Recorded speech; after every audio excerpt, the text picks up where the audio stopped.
अस्सलाम वालेकुम ख़वातीन और हज़रात, मैं हुसैन धनानी और लाज़वालिश के एपिसोड 57 के सोलो रिव्यू के साथ आपकी खिदमत में हाज़िर हूँ। तो जनाब, जो आज का एपिसोड शुरू होता है तो वो निहायत ही ठंडे एक्ट से शुरू होता है। ये सबरीना वाला एक्ट, आई डोंट नो कहाँ से ये चीज़ ये लोग ले आए। शायद इंटरनल इनका जोक होगा जो कि इन्होंने सोचा कि अब इनके सामने, पूरी आवाम के सामने इसको पेश किया जाए।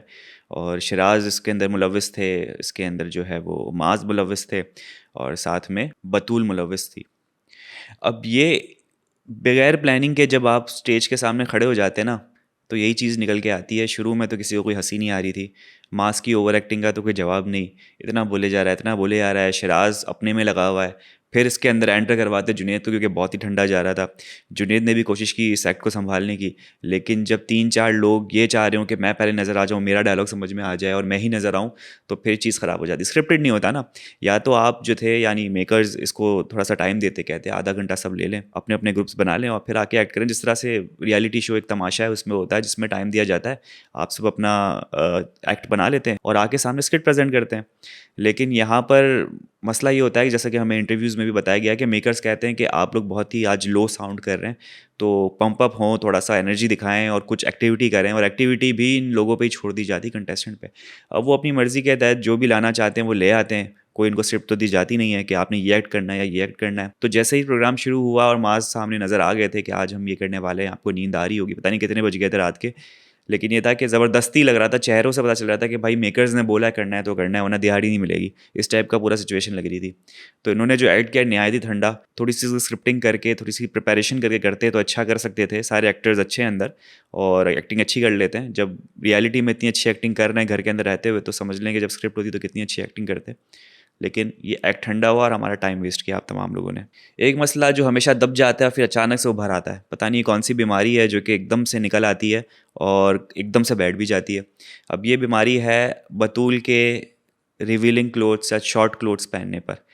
शिराज़ को सबसे बड़ा मसला ये कि भाई आप क्यों पहन रही हैं जबकि मुझे नहीं पसंद। और बतूल का एक्चुअली अगर आप देखें तो बतूल ये देख रही है कि मेरा पूरा फैशन स्टाइल जो है ना आपने ख़राब कर दिया, क्योंकि यहाँ पर नीचे सिल्वर हील्स अच्छी लगती, क्योंकि स्टॉकिंग्स में वो मैं पहन नहीं सकती थी। आई डोंट नो, मेरे ख्याल से वो जो हील्स थी वो थोड़ी डिफरेंट टाइप की थी, जो स्टॉकिंग में नहीं पहनी जा सकती सिल्वर वाली। तो फिर उनको मजबूरन ब्लैक पहननी पड़ी और ब्लैक में वो कह रही थी कि लोग मुझे कहेंगे भंगन, लानते देंगे और पता नहीं क्या क्या कहेंगे। तो मैं तो एज़ अ मेल व्यूअर, मेरा तो इतना ध्यान नहीं जाता कि आपका ये मैचिंग हो रहा है नहीं हो रहा है। शायद जो हमारी फीमेल व्यूअर्स हैं वो ज़्यादा ध्यान रखती हो कि यार ये कितनी बुरी लग रही है, इसने जो है वो मैचिंग जो है वो सैंडल नहीं पहने या हील्स नहीं पहनी। तो शायद उसको देखते हुए बतूल को बहुत ज़्यादा बुरा लग रहा होगा कि आवाम देख रही है मुझे, उनको कितना बुरा लग रहा होगा। और सेम गोज़, इसका कॉन्ट्रडिक्शन देखे कि शिराज़ कहते हैं कि हाँ भाई आवाम देखेगी इसलिए तो मैं परेशान हूँ कि तुमने क्यों इतने शॉर्ट ड्रेस पहने हुए हैं। फिर शिराज़ का ये भी था कि भाई मैं कभी मना नहीं करता कि तुम मेरे साथ जो है कहीं पे भी दुनिया के किसी भी कोने में चलो, टू पीस में घूमो, लेकिन मुझे कोई इशू नहीं है। लेकिन यहाँ क्योंकि कैमरा लगे हुए हैं तो आपको समझना चाहिए। अब शिराज़ जो है वो पॉसेसिव हो रहे हैं अपनी पार्टनर को लेके, और पार्टनर का भी सामने से जवाब ये कि भाई मुझे चूज़ क्यों किया, जब पता है कि मैं फिर इस टाइप के कपड़े पहनती हूँ तो फिर चादर वाली लड़की लेनी चाहिए थी। अब यहाँ चादर वाली लड़की है कौन? अब ये बताए ना। अब शिराज़ को शुरू में थोड़ी कोई मैनुअल दिया गया था कि यार बतूल जो है वो इस टाइप के कपड़े पहनती है, तूबा इस टाइप के पहनती है, फातिमा इस टाइप के पहनती है। तो ये सारे कोई गाड़ी थोड़ी लेने जा रहा है कि फीचर्स लिखे हुए हो कि इसकी एवरेज इतनी है और इस पे इतना फ्यूल डलता है। तो शिराज़ को जो फर्स्ट ग्लांस में एक लड़की पसंद आई, जो पहली नज़र में, वो आपको उसने चूज़ कर लिया। अब दोनों एक दूसरे के लिए जो है वो कॉम्प्रोमाइज़ेज़, जैसे कि शिराज़ ने कहा कि मैं तो कर रहा होता हूँ, मुझे कोई गाल पे टच करे मुझे नहीं पसंद, मेरी माँ मुझे टच नहीं कर पाती, मेरे घर वाले मुझे कुछ नहीं कर पाते, तो ये तो मुझे टच कर रही होती गालों पे, पिल्लों से मार रही होती, तो मैं तो नहीं करता, मैं तो इस पे एडजस्ट कर रहा हूँ, तो बतूल क्यों नहीं कर रही।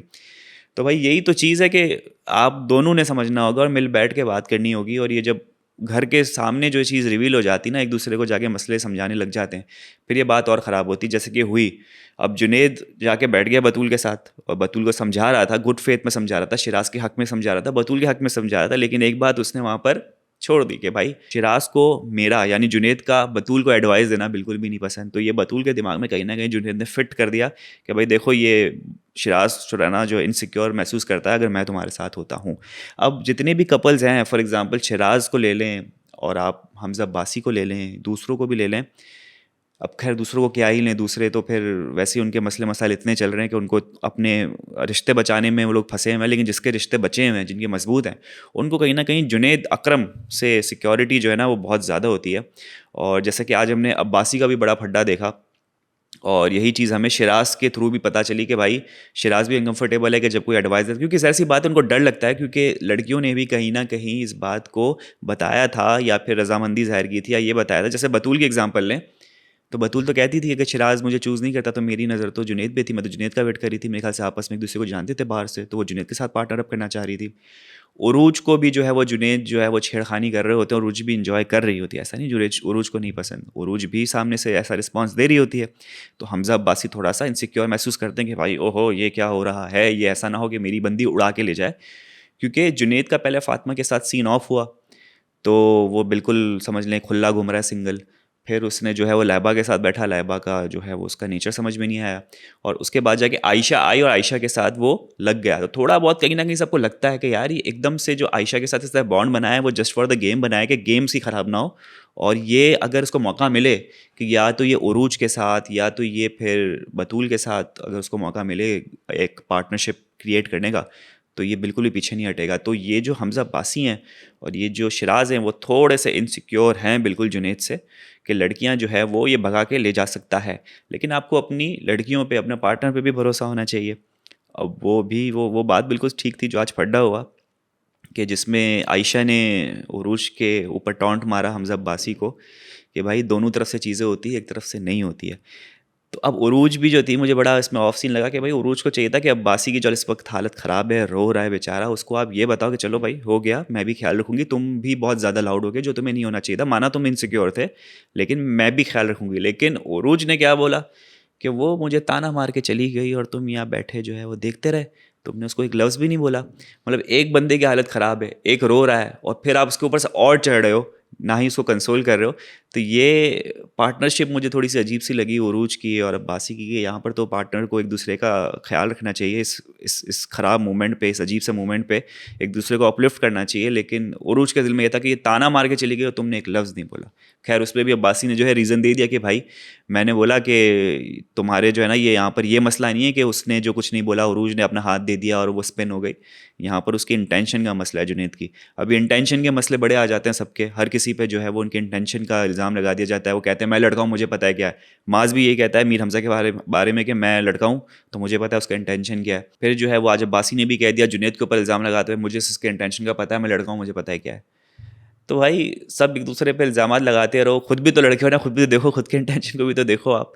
लेकिन ये कि एक दूसरे पे इल्ज़ाम तराशी सबकी चल रही है। तो शिराज और बतूल का जो मसला हुआ है, इसमें पार्टनरशिप इन दोनों की जो है वो मुझे स्ट्रॉन्ग नज़र नहीं आ रही, वो भी जस्ट बराए गेम है।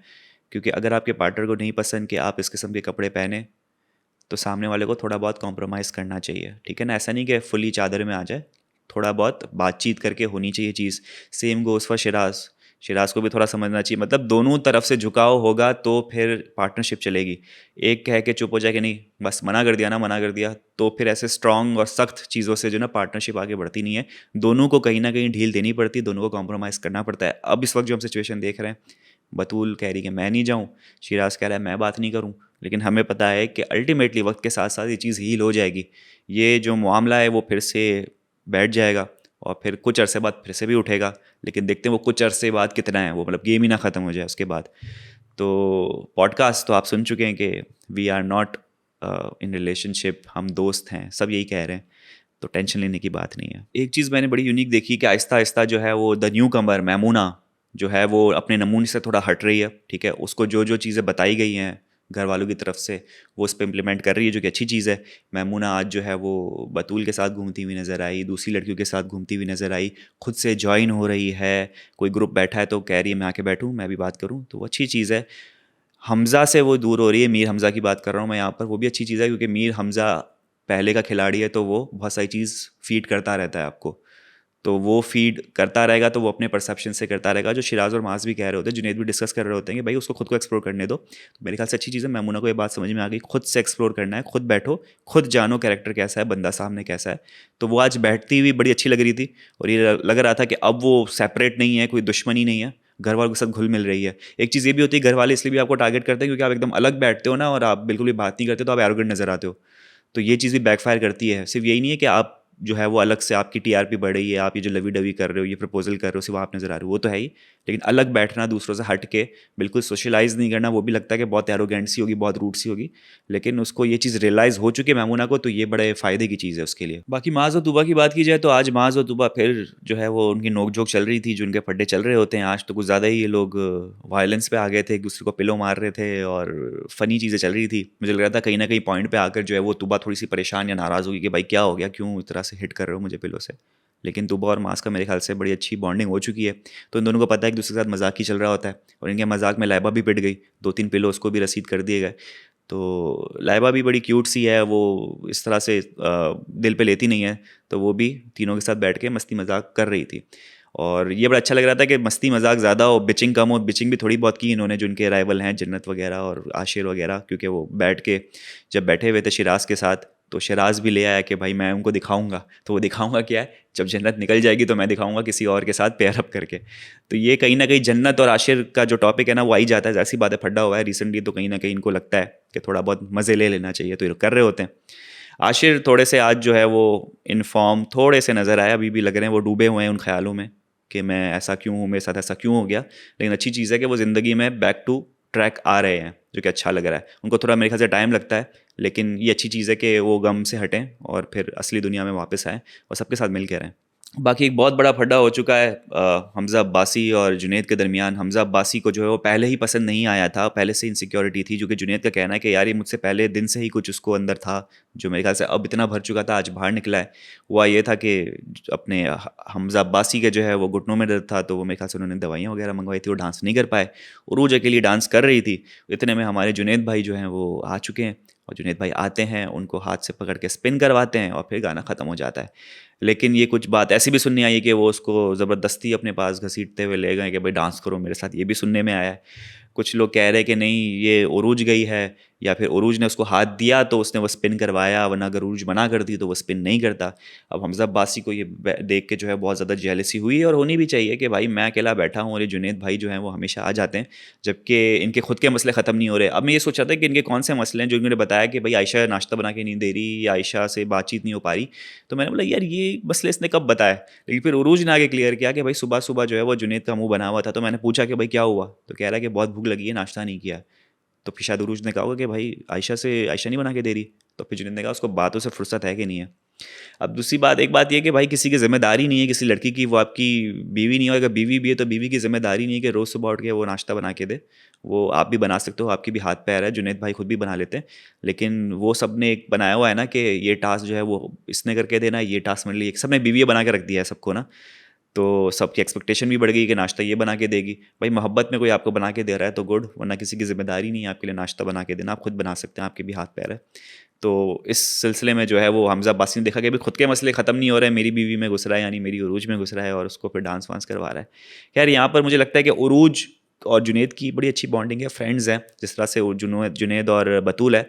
अब जुनैद आया है, उससे स्पिन करवाया है, तो उरूज को ये लगा कि भाई मैं इसको एकदम से यूं कर दूंगी या पीछे हटूंगी तो बड़ा ऑफ सीन होगा, एकदम से लगेगा कि यार ये क्या हुआ, मतलब कुछ किसी ने कुछ बोला है क्या, या तो मैं क्रिंज नज़र आ रहा हूँ क्या। तो उसकी बात भी सही है कि भाई मैं ऐसे कैसे मना कर सकती हूँ, उसने स्पिन करवाया, और वैसे भी स्पिन करवाना कोई मसले वाली बात नहीं थी उरूज के लिए, लेकिन हमज़ा अब्बासी के लिए तो बहुत बड़ी मसले वाली बात है कि भाई क्यों ये स्पिन करवा रहा है, अपनी वाली को स्पिन करवा ले, अपनी वाली के पास नहीं है क्या, वो स्पिन नहीं कर सकती। दोनों तरफ से बातें बिल्कुल ठीक है, लेकिन यही चीज़ जो है अगर बैठ के तमीज़ से हो जाती तो बड़े आसानी से बगैर मसले की हो जाती। लेकिन हमज़ा अब्बासी भरा बैठा था, वो लाउड सबसे पहले बिल्कुल हमज़ा अब्बासी हुआ है, उसके बाद फिर जुनैद लाउड होना शुरू हुआ, और फिर एक ही बात सुन रही थी कि तू बाप क्यों बनता है, मैं कब बाप बना, तू बाप क्यों बनता है, मैं कब बाप बना। तो ये स्टेटमेंट हमें बहुत ज़्यादा सुनने को मिला, और उसके बाद दोनों बैठ गए। हमज़ा अब्बासी जो है वो रो पड़े, बहुत ज़्यादा इमोशनल हो गए, और फर्स्ट टाइम मैंने देखा कि इस तरह से कोई बंदा रो रहा है। मीर हमज़ा का रिकॉर्ड तोड़ दिया। मीर हमज़ा बोल रहे हैं अबे मेरे अलावा भी कोई है जो इतना अच्छा रो सकता है। मीर हमज़ा को भगाया कि भाई जा, मुझे अकेला छोड़ दे। वरना वो भी कंसोल करने आया, जन्नत कंसोल करने आई, क्योंकि आपको याद होगा कि जब जन्नत पूल के पास खड़ी थी तो मीर हमज़ा तो हमज़ा अब्बासी हमेशा उसके पास गए हैं उसको कंसोल करने के लिए। तो आज जन्नत की बारी थी कि वो बैठ के कंसोल करें, तो उन्होंने कंसोल किया। तो आज तकरीबन घर के अंदर जो एक बड़ी फ़ाइट हुई है, मैमूना नमूना का एज़ सच कोई क्रिंज चीज़ हमें देखने को नहीं मिली। ये अच्छी चीज़ है, वरना वो भी देख ही लेते हैं, हमें हम क्या कर सकते हैं। बाकी जन्नत और मास का भी ऐसा सच कोई मसला हमें देखने को नहीं मिला, अच्छी बात है। और शिराज और बतूल की एक नई कहानी शुरू हो चुकी है फड्डे की, जो हमें पता है सॉल्व हो जाएगी। हमजा अब्बासी और जुनैद किस तरीके से पैचअप करते हैं वो हमें देखना होगा, और होपफुली एडल्ट से सारे बैठ के सुलझा ही लेंगे, तो वो हमने देखना है। क्योंकि अब जिस तरह से फाइनल करीब आ रहा है तो डायनामिक्स घर के बदल रहे हैं। जो हम सोचते थे कि शायद मीर हमजा, मैमूना, जन्नत टारगेट या आशिया टारगेट होंगे, अब इतने फड्डे हो रहे हैं तो कोई भी एक दूसरे को खुन्नस में आके जो है वो टारगेट कर सकता है, एलिमिनेट कर सकता है। तो गेम इंटरेस्टिंग होती जा रही है। तो खातिन नजर आती है हमारा आज का रिव्यू, उम्मीद करते हैं आपको पसंद आया होगा। यूट्यूब चैनल लाइक करें, सब्सक्राइब करें, कमेंट करें, अपना बहुत ज़्यादा ख्याल रखें। कल आपसे होगी मुलाकात। अल्लाह हाफिज़।